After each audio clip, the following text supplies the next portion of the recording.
This conference will now be recorded. And this is the official Evergreen Cataloging Interest Group meeting of February 2022. We do just have a brief agenda, as I mentioned in the moments leading up to hitting recording here. This will not be a heavy meeting. It may not even take the full hour. Just kind of time to decompress, really. We've got a couple of thoughts that I wanted to revisit as kind of cutting back to basics. So the program is really going to talk a little bit about this documentation review that's going on, a little bit about Launchpad, because I realized we haven't done any kind of basic Launchpad discussion, and we didn't do it at all last year. And I'm not going to do any kind of extensive one today, but for anybody that's joining us that doesn't have experience with Launchpad, I feel like we owe it to the group to do this at least once a year to talk about how you get started in Launchpad. So this is going to be kind of a brief version of that, and we'll tackle it again at the conference, of course, to make sure that people have the opportunity to get some basic information on how you get started, because we do spend so much of our time as an interest group talking about Launchpad bugs. I thought it would be nice just to revisit that. So this is going to be kind of more of just a informational meeting, kind of check in, see how everybody's doing, see what's on our mind. If there are other things we want to talk about, there's plenty of time for just open discussion. And if we feel like we could spend our time better elsewhere, we'll do that too. So anybody that is new to the group, I am Jennifer Weston. I work at Equinox, and I am the facilitator of this group. The organizing committee, the other people behind pulling this group together on a monthly and annual basis, are listed at the top of our agenda as always. This agenda becomes our official notes. So if you have the link to the agenda, you already have the link to the notes. And the recording does go up on the wiki. I'll say 24 to 48 hours, and that is if I remember it, but I've put it on my calendar to remember to update tomorrow, so that you can see recordings of past meetings. And with that said, again, our agenda is just we're gonna do some basic community activity updates, and then a little bit of back to the basics on how you can participate in the cataloging interest group and as it connects to the rest of the Evergreen community. And as I go through this, those of you that are veterans and have been doing this at least as long, if not much longer than I have, please just jump right in and add content, context, comments as we go. I appreciate that as well. And our first note here for the welcome is I would like to announce that Catherine Nesbitt has joined the organizing committee. And Catherine, I think I saw you log in. Are you there? Yes, you are. I If you'd like am. to, hi, thank you for being here. Would you like to say hello to the group as we thank you for joining the committee? Hello, group. Hello, Catherine. The group says back. Hi, You want Catherine. to tell us where you work, Catherine? I work in Forsyth County, North Carolina. So I'm part of NC Cardinal. And we've been on Evergreen since 2014. So it's been fun to watch the changes and start cataloging it. That's true. And there've been a few, right? Yes. Okay, well, thank you very much. I didn't mean to put you on the spot today, but thank you for saying hello to the group. So Catherine will be joining us. The organizing committee will meet later this month. So those of you that are waiting for a date from me, I'll have that to you by the end of the day, so that we can start planning for our meetings between now and the conference. And the conference will be in June. So you'll hear more from us next month in March. Moving right along, the Evergreen release notes and resources are not a lot new there because there hasn't been a new release. I will say that I'm fairly certain the developers are meeting right after us today. They meet at 3 o'clock Eastern time for their monthly meeting, and they're going to be talking about 3.9 and who that team's going to be that's going to be working on the 3.9 release. Then they'll start talking about what goes into that. So that's my quick update there. The only thing that's different about our list here, because this is just a standing item, is I've added the link to the community demo servers. I know last time we were looking for that, and thanks to Taryn, she found it and got it to us rather quickly. And many of us can have it bookmarked, but I like to add it to the agenda. So when we start talking about 3.0, you can get to a community demo server. If you obviously are not on 3.8 and you'd like to see what it looks like, you've got that opportunity because the community has a server you can just log into and play around with. So feel free to check that out, and without me hopping over there to look at it, it gives you the login. So you can just log in and play around with the demo server. Those are the general updates. Celebrations. The big celebration now is the Evergreen International Online Conference is coming together. So we will be online again this year. But the committee that's working on the conference committee is working on this, and they'll meet again later this month so that you can look, later this week rather, I apologize. So you can look for more information to come out pretty soon. We do have the dates finalized. Pre-conference is June 13th, and then the regular conference dates are going to be the June 14th through the 16th. We will do HackFest on the 17th. We'll talk a little as a group how we want to structure our time together as catalogers, if we want, just kind of our own little HackFest or our own little Ask a Cataloger sort of thing. We'll talk about that in the organizing committee, and if you have ideas and suggestions, please send those to us as well. I mentioned last month that we'll be doing a survey of catalogers again. We did this a couple of years ago, and it's very helpful about the kinds of things you'd like to talk about in our monthly meetings, and then also the kinds of resources we'd like to make available either at the conference or throughout the year. So look for that survey in the next month or so too, so that we'll use that and also help for planning for content for catalogers for the conference and beyond. And which leads us to our look at what's going on with the other interest groups in the community. I try to keep these dates updated on here. I said at one point I would move them to the wiki, and I just quite honestly don't think about moving it to the wiki until we have another meeting. So I'll put that on my list to do for next month. I will literally put it on a list so that it'll happen this month. But there's a link there to the community calendar. And so if you just bookmark one thing, the community calendar will show you what's going on with all the interest groups for the most part. I will say that occasionally an interest group meeting gets rescheduled. And if you've subscribed to their particular listserv, you'll get updated that way. I will note acquisitions interest group is later this month, and there's a lot of activity going on there. So I encourage you to join that if you are either already working with acquisitions or interested in doing so. That is tomorrow. Developers meet again, like I said, right after this call. The documentation interest group, and we're going to talk just a little bit about that as a preview. Their meeting got moved from last Thursday, the 3rd, to this Thursday, the 10th. So you still have an opportunity to join that call if you would like, the 10th at 2. And then the other dates are there. New devs are meeting on February 16th. Outreach has already met this month, and I've got a couple of notes from them below. And very exciting news, the reports interest group is going to meet later this month. And I've listed those down below. I've got a couple of notes from both of those.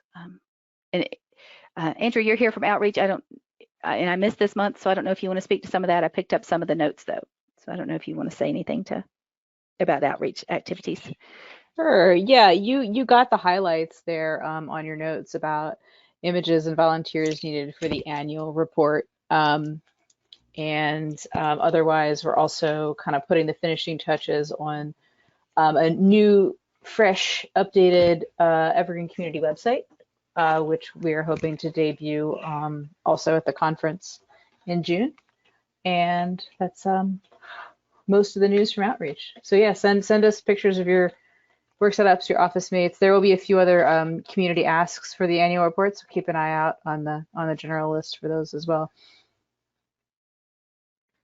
Fantastic, thank you. Mm-hmm. I did put a link there to last year's annual report. Well, the 2020, last year, that term just, I'm not even sure what year it is most of the time, but so for the 2020 annual report that the Outreach Committee did, there are links there to the online copy and printable copy. If you're somebody that likes to print that out, it was really nicely done, and congratulations to the Outreach Committee for that. But so I just want to give you context when we're talking about the annual report, and this is precisely what we're talking about. Is that kind of just report of what's going on in Evergreen in general for the year. So thanks, Andrea. And then also already said the reports interest group is meeting again. Jessica Wolford sent out a note to the Evergreen listserv. In their program this month is going to look at using that nullability selection when building reports, which is something I think that all of us could use a refresher on from time to time, even if we've already used it. And if you haven't, this is excellent. Introduction to it. And they're also going to start talking about the possibility of monthly meetings. So if you have time and you're interested in reports, certainly consider joining that group as well. And before I jump on, anybody from any of the other interest groups want to promote anything or add to the conversation today? Yeah, Galen here. Hi, Galen. Yeah, since I jumped in a few minutes late, I apologize if this is duplication, but I do want to mention that Michelle Morgan has accepted an invitation to become a core committer to the project. Oh yes, I didn't add that to my celebrations list. I forgot. Thank you. Yes, that's great news. And Yay, I think a lot of us know Michelle. For those of us that don't, Galen, would you like to tell us what a core committer does? Right. So a core committer is is somebody who's empowered to push code changes directly to Evergreen. So as a committer, they assume responsibility for reviewing pull requests, merging them, and taking those steps to protect the technical and integrity of Evergreen and to facilitate bringing improvements into it.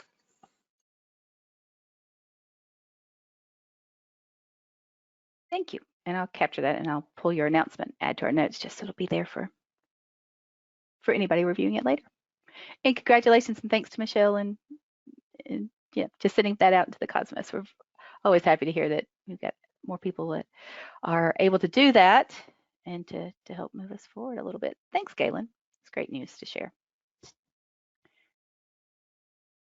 Okay, moving right along, Launchpad Bugs. This is just a standing agenda item list here. I don't necessarily need to click on any of these. I like to leave them here because as we're together, sometimes it's just a good time for while I'm talking or the program's going on for people to check out bugs while we're all together. As a reminder, this comprehensive list of tags is available.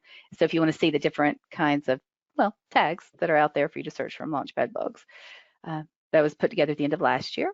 I've also added it to the wiki. So, and I think I do want to show you that. Let me hop over to the wiki here. What I've done is on this Launchpad Bugs tab or page on the cataloging interest group wiki is what I've done is I've just put these new tags that we agreed upon as a community and that Taryn led the effort the end of last year to standardize these tags. All of these that have the CAT in front of them for cataloging, I thought it might be nice just to have quick links in Launchpad, and since we're going to spend some time looking at that a little later, I won't go into Launchpad right now, but I thought it would just be nice for us to see all the different labels that do have CAT in front of them as a prefix for these and be able to get to them kind of quickly. So that's the reason I linked to the wiki on the agenda today, and I didn't want to put all of these on the agenda because you can just see them live here on the wiki if you want to do those in between meetings too. So anyway, so again, I just kind of leave those there. That gives you an opportunity to peruse them while we're talking in case there's anything you want to bring up to the group while we're together too. And that said, like I said, I am just going to do a brief introduction to what Dig is going to be doing a longer introduction to later this week. And then I do want to talk about Launchpad. And again, Launchpad presentations have been done before. They've been done in a much more thorough, much prettier way than what I'm going to do today. Mine is just about how you get started if you've not used Launchpad before. In my slides there, I've put a link to them. They really are about getting an account, which is, what you have to do if you want to be able to do things like add heat and that kind of thing, or add comments. You'll need an account. So that's the reason I think a lot of when we talk about Launchpad, we need to start at the very basic. So if you've never, ever used it, that's how this conversation is today. But I jump ahead. I wanted to talk first about the documentation review for catalogers. And I'm sorry, I should have had this pulled up. Dig has been working on putting together this full list of all of the different modules, all the different pages in the official documentation for Evergreen. So, a moment to bring that up here and share with you. It will be shared officially on Thursday, so this is a tentative kind of preview-ish kind of thing that's happening right now, is the reason I haven't prepared any official slides or anything to go with it. That will come later. From Dig, but I was going to say I am going to drop it in the chat, and then I'm also going to add it to the agenda as well. Let me call that a review document. And the reason I wanted to do that here is because I wanted us to look at what the community has the opportunity to be involved in, and then also talk about ways that we could also do this amongst ourselves to try to support the work that's going on there that might be a little bit beyond and maybe a little different than what is going to happen with this document. So this document, let me pull over so we can look at it together here. There are different tabs for each of the different chapters, I will say, in the documentation. So if we look at, in fact, let me pull up just the regular documentation here. So when we're looking at the documentation in general, right now we go to the Evergreen documentation website, which we have linked all in various different places, including our wiki, including our regular agendas here. And Debbie's here. Debbie, I'm going to start talking so that you can introduce this, and then I'm going to come back and share my thoughts about how catalogers can get involved, if you don't mind. Okay. Sorry, this is very much on the spot. So I just put in the chat the link to the agenda for the DIG meeting, which is on Thursday at 1 o'clock Central, 2 o'clock Eastern, 11 o'clock Pacific. And where we're going to be talking about this project that Jennifer's introducing about kind of reorganizing the documentation wiki and the documentation itself, finding what needs, like screenshots that need to be fixed or added, because some of them are still really, really old, documentation that's missing, and just kind of reviewing over documentation that's there, making sure that it's accurate and for the most recent version of Evergreen. So we're kind of be going over the spreadsheets, which Jennifer has here, that have been created for those purposes. And really my plan today was not to steal the thunder of DIG, so thank you, Debbie, for giving us a brief introduction. And again, I wasn't really going to go into the spreadsheets a lot other than just sharing them. I think my goal for today was to introduce kind of how these are set up. See, you see the sections here in column A, see introduction, item buckets, item tags, that sort of thing when we're looking at cataloging. I want to show you how it fits in the, oh, wrong link, sorry. Documentation, there we are. Nope. One more time. I click on way too many slides at two things at once. Here we are. I'm with you. There's the slide. There we are. Okay, so when we come into the documentation now, at this point, it defaults to the latest, but if you haven't gone to the documentation site in a while or just forgot I said so, then you've got, if you're looking for other versions of the documentation, you just click on the little drop down button down there at the bottom left and you can look at 3.6 or 7 or 8. But the documentation interest groups, we look at the latest, and that tends to be where, well, it will be what it defaults to. And it's also what, as a community, we're going to make sure is up to date. But when I wanted to give you the way it's organized, is if you just open up the cataloging, you can see kind of the chapter headings, and I'm using the word chapter kind of loosely, not in a very specific kind of way, but so that you can see item buckets, item tags, working with the MARC editor, and so forth. That's the way the spreadsheet is organized. So item buckets, item tags. You can kind of see, so there's item buckets on row 3, item tags on 19. So that as we are reviewing these, and there we go, item buckets, let's just click on that. So then you've got all these different links, and the spreadsheet talks about each one of these different individual pages within each of these chapters. And really what we're being asked to do is look at each one of these and see, first of all, as Debbie said, is this information correct? Secondly, is there information that's missing? Is it duplicated? Are there new features that we haven't documented? Or if we are, maybe they're just documented in the release notes and they need to be pulled in. Though I will say, congrats to the people that are working on release notes. You've done an excellent job pulling a lot of this information in.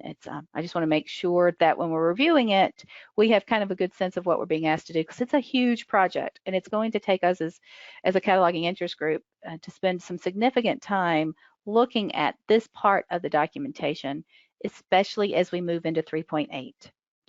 And I wanted to talk about specifically being in 3.8 and to remind you there are those community servers, because this is a grand time to get used to introduce yourself to what 3.8 looks like by using those community servers, but then also use the documentation at the same time to see if it looks like what 3.8 looks like. And if it doesn't, then at that point we'll need to, first thing to do is just indicate that it doesn't. So the first thing you're being asked to do is not to rewrite everything, but just say, look, this needs updating.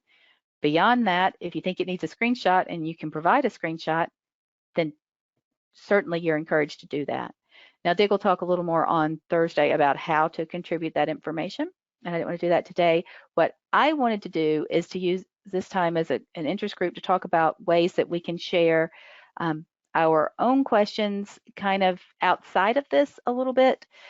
Use our, because this is a great way we'll be able to do things, and we'll talk about how to use this spreadsheet. Does it need updating, yes or no? Here's how you can provide that information.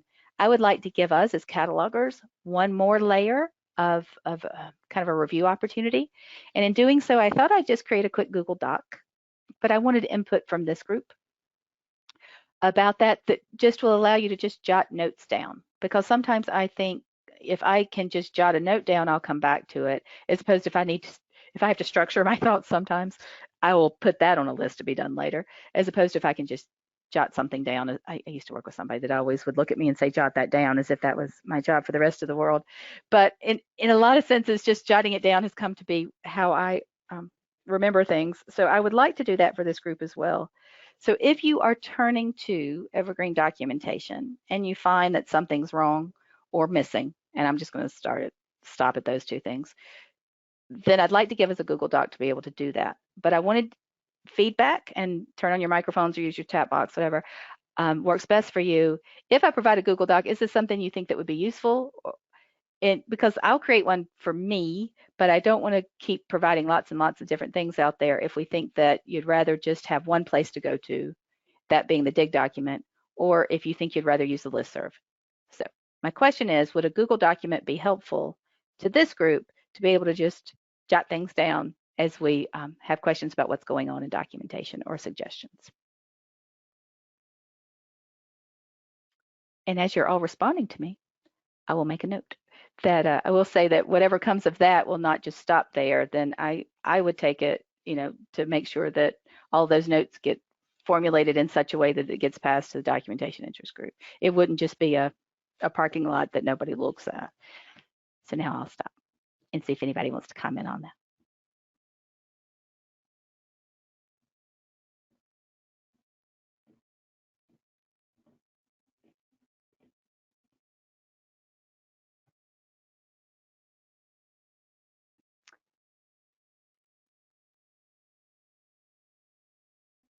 And that's my 20 seconds of waiting, as they tell us to do. Thanks, Andrea. From a process, Andrea's put a note in chat that from a process perspective, it might be helpful simply because of the complexity. It's kind of where I was going with this. So I think going with not hearing a lot of no's coming back without hearing a lot of negative feedback, I think I'll give this a shot and just say I will put this together and send this out. Actually, I'll send it out tomorrow so that we'll have it in place for anybody that's able to attend the documentation interest group meeting on Thursday. If you're working on that kind of specifically and you think, oh, I've got a few things I just want to capture, but I don't really know where they go, that it'll give us kind of a place to do that. So why don't I just send that out tomorrow as an action item for me, and I'll send it out just to the cataloging listserv. And then I'll try to, I will follow up on that kind of going into the, give it a week or so and see if anybody's using it and remind you it's out there. Okay. So I'm just going to take that as an action item for me. Group tomorrow, which would be Wednesday.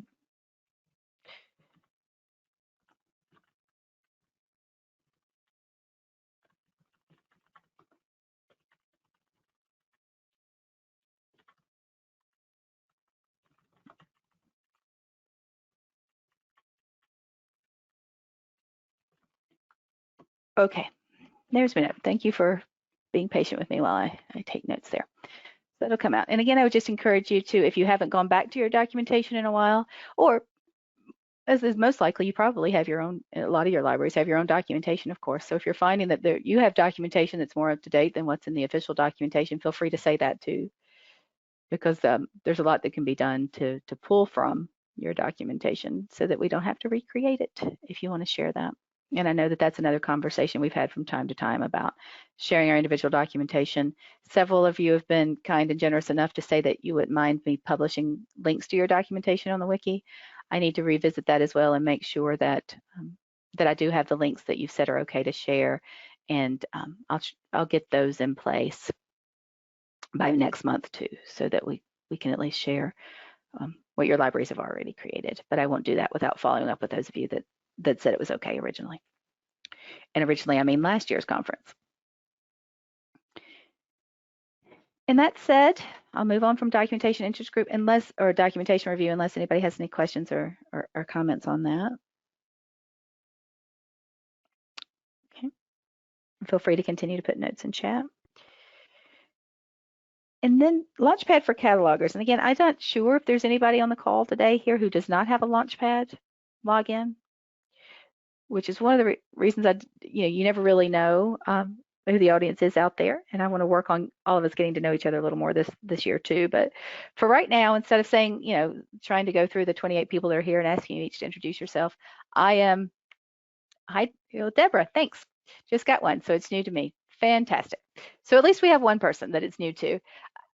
I did want to provide slides, and then we'll have somewhere we can come back to, and then I will build upon these for today. So I'm going to spend just maybe 5 minutes doing this, and then we'll open it up for discussion if there are specific Launchpad bugs you might want to talk about today. So just kind of let you know where we're going pace-wise for today. So like I said, just have a couple of slides here because it's kind of hard to recreate if you've already got a Launchpad account.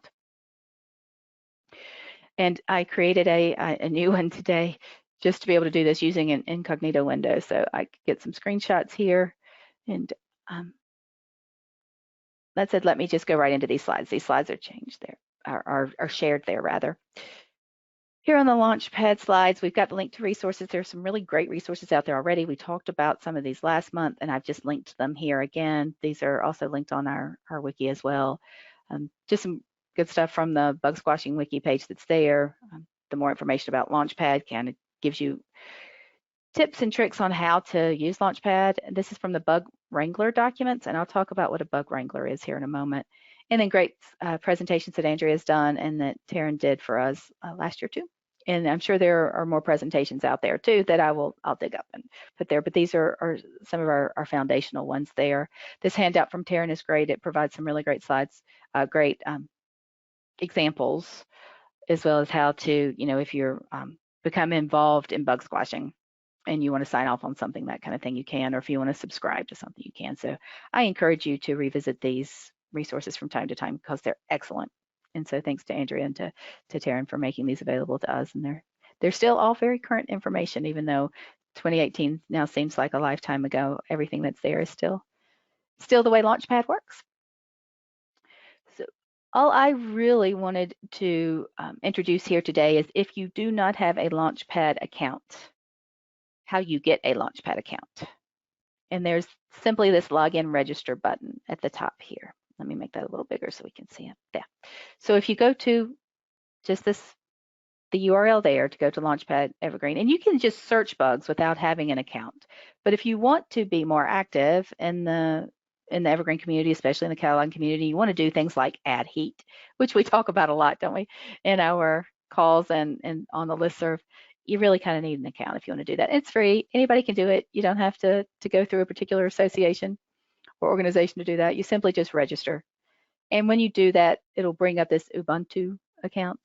And you're simply going to say, oops, sorry, that I don't have an Ubuntu One account. And it'll walk you through the very typical ways of signing up for an account. Honestly, you're just going to put in your email address. You're going to choose a username, which will be your username on Launchpad. So think about it very carefully. Think about what email you want to use, whether it's your work email or your personal email or an email you set up just for this purpose if you just want to watch all of, just subscribe to a lot of these bugs to see what's going on. So once you decide which email you want and what you want your username to be, you just walk through the steps. That's really all. And then it'll go through the regular verification type process where it sends you the link and you just verify it's really you and you're not really a robot. And then it'll ask you to log in. This sounds super easy, but this is the point, and I'll just be honest, years ago, gosh, okay, I'm not even going to count the years. Years ago, when I was first starting to get introduced to Launchpad, this is what stumped me. I'm like, I don't know how to have a Launchpad account. And I would get to here and I'm thinking, oh, is this something I should really do? And so and then I finally got brave enough to ask somebody once. And they're like, oh yeah, anybody can do that. It's fine. It doesn't matter that, you don't have to be approved to be able to do this. It will walk you through the whole step. So again, it's an easy peasy wizard. Once you get in there, you just set up your email, your username, and then once you're there, like I said, it sends you the link. And once you successfully verified your email, you will immediately be logged into Launchpad. And then you'll just see this. This is our new one. We being the Evergreen cataloging interest group now has their own little login to Launchpad for now. And we're going to use this as an organizing committee a little later on, so we can talk about how we might do that, but to capture our notes from sessions. But I'm digressing. That's a future project. So really, that's it. So if you don't have a Launchpad account, now you will, because it's super simple to do. And I just want to go over to Launchpad and talk about some of the other things that are super simple to do. So once you're in there.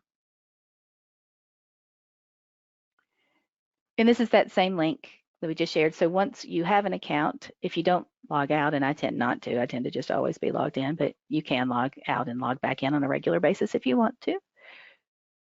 Once you're here, you may not see exactly everything that I have here because there's such a thing as this bug wrangler.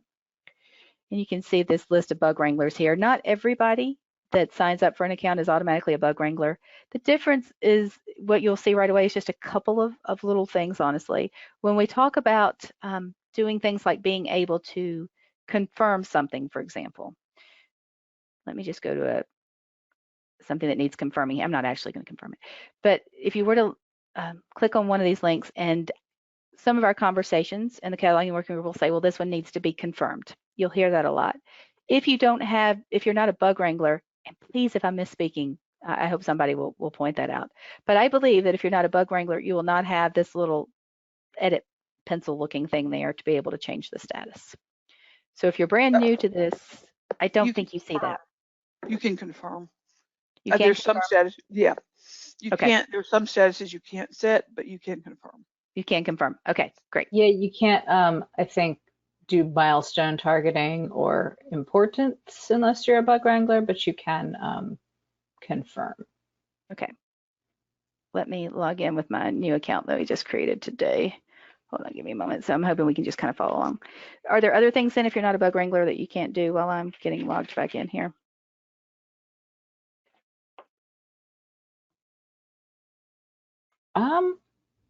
Yeah, I'm pretty sure anybody can confirm, anybody can add heat, anybody can comment, anybody can mark as duplicate. That last one I would have to actually double check on.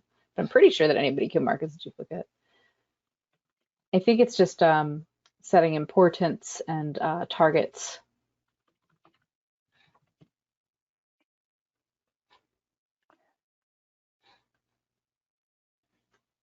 Okay, so this is me with a different account now.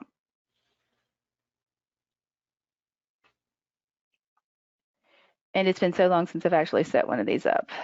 So now I'm logged into Launchpad and I go to bugs.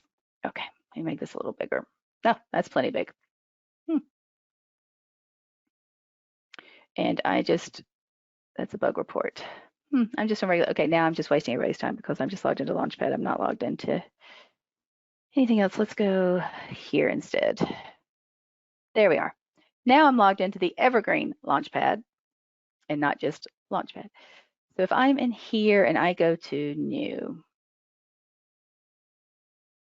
see, I lose that little pencil. Then I guess we're all wrong. Well, I don't know if maybe and I hope that this is actually helpful for somebody because all I did was just register this morning. Well, today, I guess it was this morning. I know that I can go here, does this bug affect you? And this is a good way to add heat for anybody that is wondering how you add heat to something. I can do that. I'm just saying yes. I'm not a bug wrangler and I can confirm. Maybe it's a new account thing, like maybe there's a waiting period. It's a good question. Can we, who do I pose that question to? Or we can find out. I don't know. I'll find out. I'll find out who can answer that question. Because I think confirming is just telling other people that have subscribed to the bug that you also have the same problem. You're confirming the problem. You're not changing whether it's new. I've changed that. Oh, change that to confirm? Yeah. Okay. Let me show you the other thing I don't think we can do, and then I'm going to log back in as me. I'll have to find my login. But the other thing I don't think you can do as a brand new account is, okay, I said change the status. I don't think you can add a tag because there's really nothing here that'll allow me to edit with my brand new account. I think maybe that's a difference in accounts because I can add tags, I can confirm, and I didn't think I was considered a bug wrangler. I know I can't make something wish list. Right. Yes, I must have. Okay, well, those are the only two things. I just wanted to demo this here so we could talk about, because we encourage people to get accounts all the time and start using Launchpad, I'm thinking, well, when I do this, I appear to be limited. So I will take this as a follow-up and see what I can learn. But those were the two things that looked a little different to me. Again, I'm looking at the bug wranglers list right now, and Elaine, you're correct that you're not a bug wrangler. So there's obviously a difference between what Elaine can do as a long-standing non-bug wrangler user and what your new account can do, Jennifer, but I'm not sure what that difference is or where it changes. And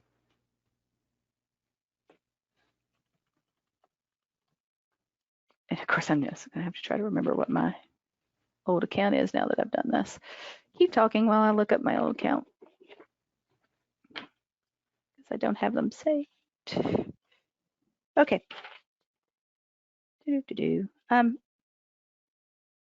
Chrissy, I just brought this bug up and I have a pencil under effects, status, and assign to. Chrissy, are you a bug wrangler? We're going to look at that list together too. Nope, not that she knows of. All right, maybe it is just a timing. I'll check this account again tomorrow to see if it's because it hasn't been 24 hours yet.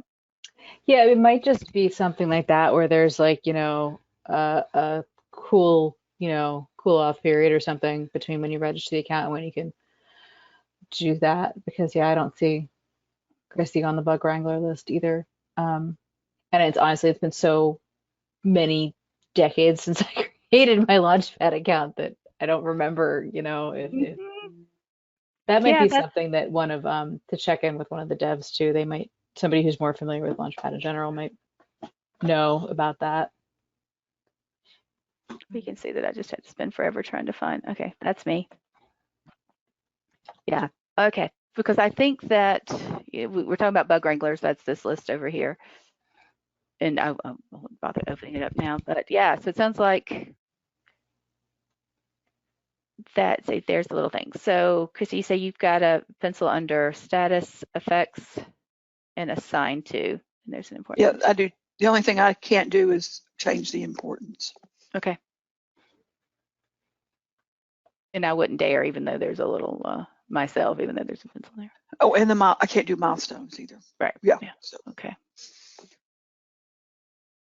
So for folks that are new to this, I'm just going to say, despite what we just went through, when you go through the setting up your account and logging into Launchpad for the first time, if there's anybody out there that's trying that, please let me know how that goes. And if you can send me a screenshot or something, that would be great. And I'm going to save this as part of the recording too, and I'll put it in the notes. So if anybody's brand new to Launchpad, I'd like to know what your experience is, because those of us that talk about this are, as you can see, are very accustomed to it looking and acting in particular ways. And if it's not doing that for brand new users, we need to kind of figure out how we can, first of all, how we can answer the question about why you can and can't do some things, but then if it's just a matter of cooling off, as Andrea says, then we'll do that. So yeah, Launchpad Help is actually not super helpful about this particular question either. Really not surprised. Yeah, I'm looking in that now. Yep. So we'll take that as a question. Pause back through here, and then I will, from there, I'll make the slides prettier. I mean, really, I just captured it while I was in there walking through the process earlier today, but about how you go about getting an account and then what you can do with it. Because we have, like I said, your presentation before, Andrea, and several others that are really, really good that talks about that. I just want to be able to get people started. So while we're here, just talk about a couple of things then. One thing, if you're new to Launchpad, one of the things you can do, we've talked about this a few times about adding heat, is you can simply say, yes, this bug affects me. And if you just click on this, and you will be able to do that, you just simply say, yes, that adds heat. And if you want to subscribe to a bug, a specific bug, which means that you will get emails about it anytime there's activity, then all you do is just click over here where it says not directly subscribed. And I have options. I can subscribe to receive, as you see, all emails, accept comments, only when it's closed. You've got options to do that too. If you're not in any bugs at all, Taryn's handout will show you how to subscribe to all bugs of a particular kind if you're interested in doing that. So if we've got documentation on that if you're curious. And then, of course, one thing you can always do is comment. And several of these bugs that we look at in our interest group is we talk about things that need discussion. And this is a good place to do that. We talk about testing, and bug squashing will probably be, if not March or April, and I'm just kind of guessing around when 3.9 might start bug squashing. But it's also just a good way for you to add comments about what's going on here, to say, yes, I see this too, or to say that this would be really helpful for my library if you're part of a consortium, to talk about kind of some use case scenarios, any kinds of things that would contribute to this conversation that would be helpful about a particular thing. As far as reporting a bug, that's for another day. That's not really for our conversation today. This is really just when you're in here and you're searching, I wish I could give you really good suggestions on how you search. I'll just let you know there is an advanced search there. So if you want to come here to see bugs that are new, that are still in that new status, or if you want to look for specific tags, you can do that too. And you just put the tag in here that you're looking for. A lot of it just comes down to, if you're looking for something specific like batch editing, you can just search that way. And, as Andrea alluded to there for a moment before, I mean, it's not the greatest search yet. Yet she was typing as I was thinking. It is notoriously sketchy, but it's the worst. Come on. Yeah, it really is. So there's absolutely no shame in sending a note to the listserv going, hey, is there a bug about this? And, let others try to help you research in creative ways to see if there is a bug about this. And sometimes the most effective Launchpad search, and this has happened to me, is I search, I don't find something, I open a new bug, and then immediately somebody comments on that bug, no, this is already a bug. And I'm like, so that is sometimes the best way to search Launchpad. I often use Google, and I can find it really? in Google, but I can't. Yeah, you can use Google search as well, but that doesn't always exclude closed bugs, I've noticed. So good points. But yeah, sometimes Google search is better than Launchpad search. But the best search of all is triggering one of your fellow community members' memories of a specific bug. Well, and I like the comment about the closed bugs, because sometimes I'll find something that's already been fixed, and it because we support various different versions, and I'm thinking, well, if I'd known that happened in 3.7, I wouldn't be commenting on it from 3.6, that kind of thing. So sometimes it's important to do your search and look at closed bugs too, to see what has happened in the progression of versioning. Okay.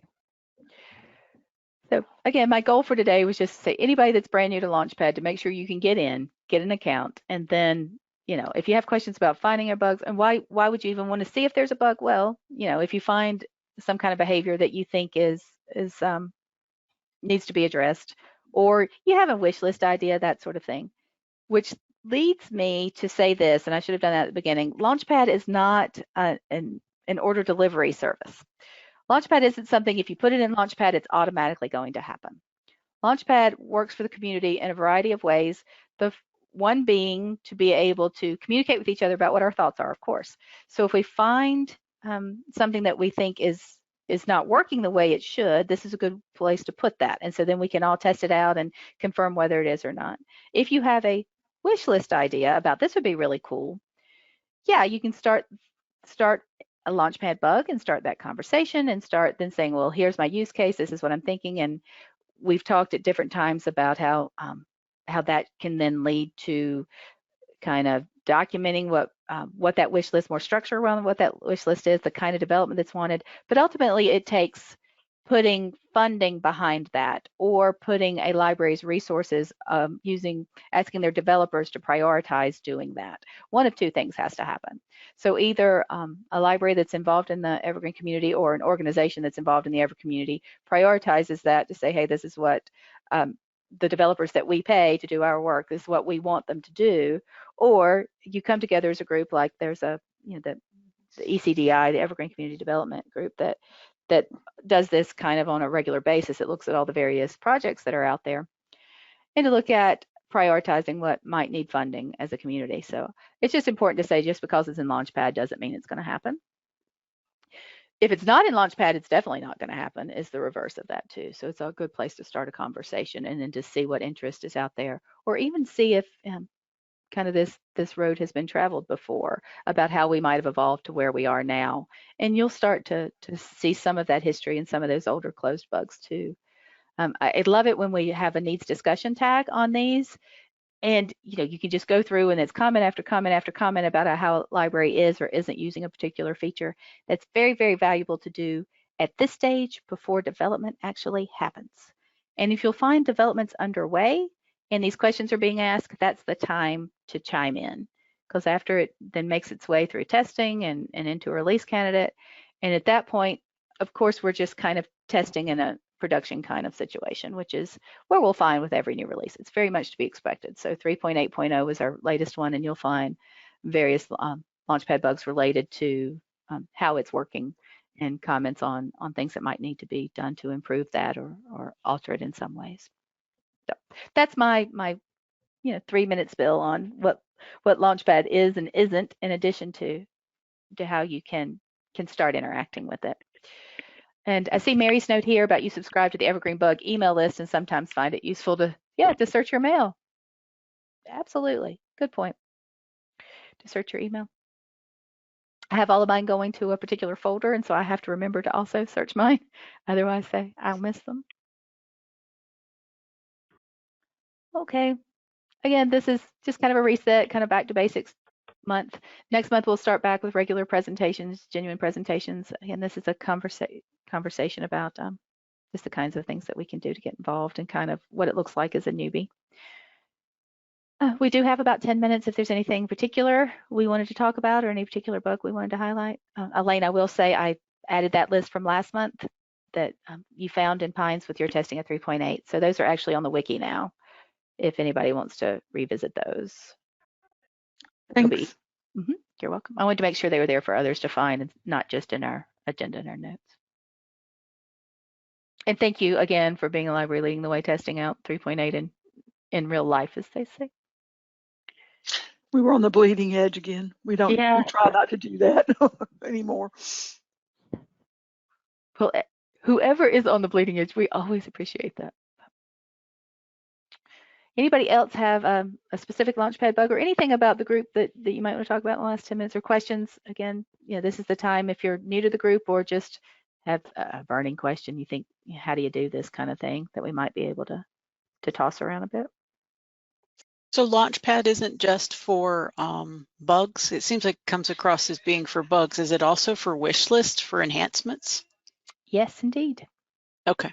Coming from proprietary ILSs, Evergreen's very different for me since it's open source. So I was wondering how that works. Like you're adding all this heat to this, but is there no like yearly voting or anything like that to see what's going to get worked on and improved? Or it's really just open to the developers and the different people who will tackle the code for the open source software? How does that work? Yep. And go for it, Andrea. You're much better suited to answer that than I. I didn't want to step on your toes, but yeah, I get this question all the time.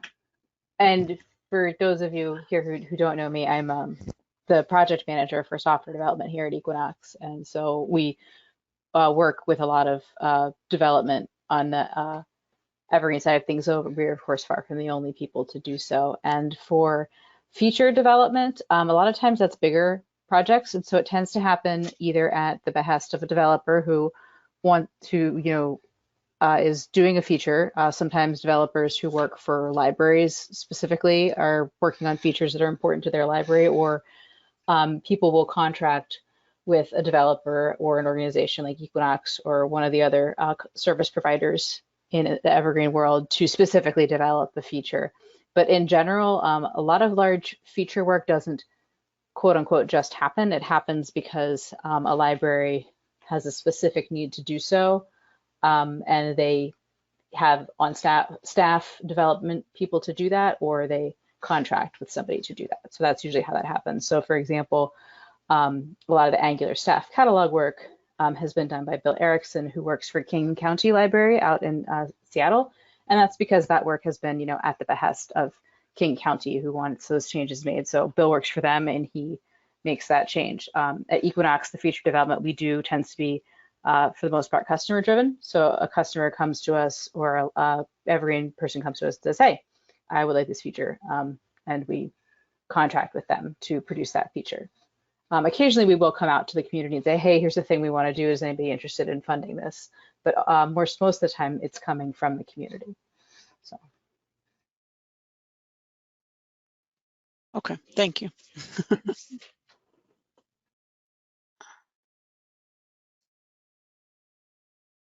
And I apologize for using a term and not defining it. Yeah, Angular, and not only that, a jargon term, but Angular is just it's a language, a coding language that is all the newer interfaces of the Evergreen staff client are written in quote unquote Angular, and it's just a way to distinguish. Uses a verbal shorthand to distinguish the new staff catalog interface from the the previous staff catalog interface. So that's what I meant by Angular. It's just I'm referring to the new staff catalog that started as the official version in 3.6. So if you're on 3.6 or higher, it's the version that you're probably using. And Nicole, there is a page on our wiki that's just called Angular Staff Catalog Notes. We did a presentation with Bill. Andrea and I both did a presentation with Bill, and oh gosh, it was 2020 already, on the history of Angular and what it means, this Angular Staff Catalog definition. There's some really cool slides there if you want to check that out. Not really 2020, oh my gosh. I know. I'm just saying, years mean nothing. They just don't. I'm going to put that link over in the chat too for you, Nicole, there to that one. But yeah, again, so it talks a little about what Angular is and how we got there and the history of development up to that point, which is now well over a year ago. But it's really nice to look at. And I was just going to add, thanks, Andrea, for your explanation of that. I wanted to pick up where Bill Erickson started working at King County. He reached out to the Evergreen community because he was doing Angular work specifically on the staff catalog, and he wanted to make sure that this wasn't something that was being done kind of in a silo, that it was being done in a way that other catalogers would have input into it, and we really appreciated that. He came and he presented to our group several times and took a lot of our feedback and incorporated that into the work he was doing. So that's also one way that once a project is determined that it's going to be done, and in this case, because King County was going to needed this particular work done and Bill Erickson worked for them and he was going to be working on it, that comes back to the group to say, okay, here's work that's being done. Tell us how it's really going to be used and help me test it, because that's our role too, is once development's underway is to be able to test the functionality. Yeah. So, and ultimately a proprietary company is going to be making development decisions based on their own business priorities, even though they'll, have user groups vote in that, they're going to decide to do things that align with, their priorities. And in an open source community, a lot more of that development tends to be end user driven, or as Jennifer noted with the case of Bill, like end user, like directly influenced, where he brought several versions of this, to the cataloging interest group for discussion. So is it normally shared, that coding, to the greater Evergreen community, or does it stay within that system? Because each system, since it's open source, if they have the talent, can code and, refine Evergreen. Is it normally shared? It is almost always shared. There are a few systems that carry some local customizations for their people, for their instance, but the vast majority of the big stuff is contributed back to the larger Evergreen community. Well, and being new, go ahead. Yeah. No, go ahead. No, I was going to say, being new, does it, I think I look at Evergreen as very limited in its search capabilities for staff because of other ILSs I've used, and I didn't know if that had ever been discussed. It seems like it kind of forces you to have to go write reports all the time to get what you need, when in other ILSs there was more behind the scenes find toolbars, like, to find different things, like give me all the items that are in this status that belong to this branch within your system, and bam, they all come up and you can put them in a record set, which would be equivalent in Evergreen to a bucket. So I didn't know if any talk had been about improving some of the ways you could search versus having to write a report, if that has ever been discussed in the community. I know there's been discussion of how to import report or to connect reports to buckets so that you can put report output directly into a bucket. But the larger feature group that you're talking about, I don't remember discussing, but it certainly sounds like something that would be worth talking about. And you can file a wish list bug and see if people want to have that conversation about developing a feature like that. And this would be a good group to talk about that, because I would imagine catalogers would find that kind of search option to be useful. Yeah, it's basically taking some of the criteria that's in your item records and basically making those searchable from the staff side. Like if you're trying to find everything that's a book that's in this status, or everything that's in this shelving location that has this status, and it would be nice to round those up. You can put them in an item bucket and then maybe even make mass bulk changes to them. But with Evergreen, I'm finding you really got to learn to write reports to even pull out things like that. To note that Launchpad can also be for wish list. Yeah, it is. And I will just quickly, because I realize we're at the top of the hour, and I don't want to stop this kind of conversation because I'm always glad to hear ideas about wish list items. I also want to say that upcoming in the next year or so, there's work that's being done on a simple reporter that makes writing reports a little easier for exactly that kind of thing if you're just looking for some kind of specific stuff there about kinds of books and in a particular status, that kind of thing. That's really neat. So that you don't have to go through the heavy reporter every time. Okay, and since we are at the top of the hour, I am going to just thank you all for being here today. I will hang around for a little bit, but I'm going to head and stop the recording, and I will share the recording later this week. I want to thank you all for your time and attention today. And like I said, next month we will return with regular presentations, and we will send out information on that well in advance. So, happy February, everybody. Take care. Thank you, Jennifer. Thank you. Happy retirement again, Janet. Thanks to everyone. Yeah.